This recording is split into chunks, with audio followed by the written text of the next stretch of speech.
green tahini. Let's go. Let's do it. Roberto, one big thing about tahini. Yes. I know everybody at home has difficulties sometimes with tahini because it splits, and that's one of the biggest problems we all have with tahini. It does not require refrigeration, so in the refrigeration it actually emulsifies and it becomes much more firm.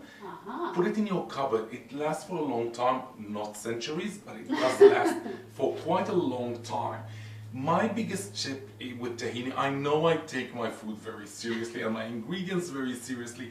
One big tip that I do have for all of you is put it in the front of the cupboard and circulate it once in a while. So when you go and pick up the sugar, or you're picking up your tea, or picking up something, every time maneuver it a little bit around. And what happens is, because tahini technically is sesame paste, that's all it technically is.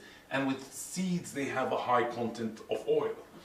And then all the solids goes to the bottom and all the oil floats at the top. So the only way to prevent that from actually happening is circulating it so all the solids and the oil continue mixing in, and then you don't end up with at the bottom this very, very firm tahini. Even stirring it, I find, is very difficult. And then the recipes are not accurate.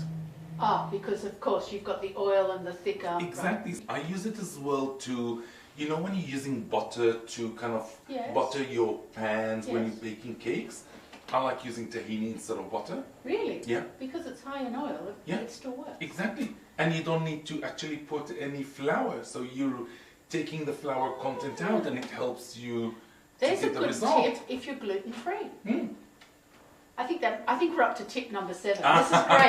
Now, tell me about green tahini. So now, when we are using tahini, every tahini is very different. Okay. So it reacts very differently. So if you're not using this brand and you're using another brand and it doesn't feel like it has enough tahini, add a little bit more. Right. If you feel like it's over emulsified, add a little bit more water. Okay. So the only way to kind of get the tahini to a nice texture is the water helps us, the lemon is more flavoring, and the garlic is more flavoring. So what I want to do first of all is take this beautiful parsley. It's beautiful color, it's nice and fresh. So I'm putting it here. I'll get you to bring the blender for us. So you can use a bar blender as well at home, that I would recommend. Then we're adding our water into here. It's much hard to blend.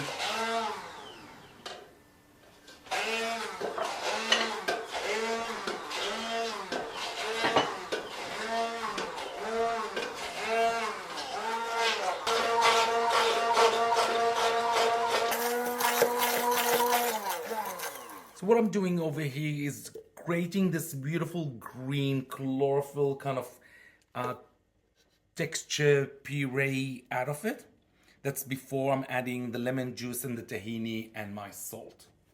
We're using parsley. We are using parsley. I think we're using parsley because it's such a neutral flavor and it is a crowd pleaser.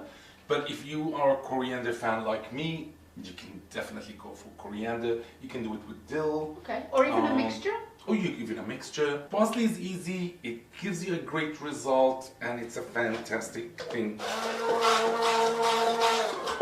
Now I'm adding the lemon juice, so you can add the lemon juice before or after, up to you. I'm adding it because I wanted a little bit more liquid.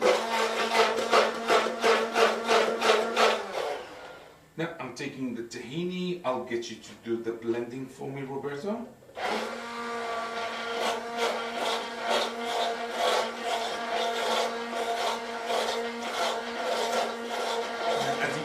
It's starting to emulsify really nicely. Do you want to drive, Chef?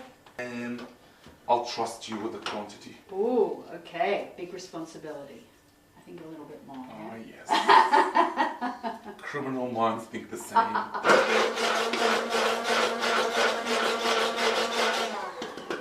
Now, I'm using it as a dressing, so I like the consistency. You can use this one as a dressing as well for a salad. So if you are doing a lettuce salad, you can use this one as a nice dressing, or a rocket salad. Any kind of dressing that you want, you can use it as a dipping sauce. if we are using it as part of a meze, I like it a slightly bit thicker because this way it holds a little bit more when you're dipping it. So what I'll do is I'll take a little bit of this one aside now, and I'll add a little bit more tahini, and I'll show you as well with the other one. How it's thicker.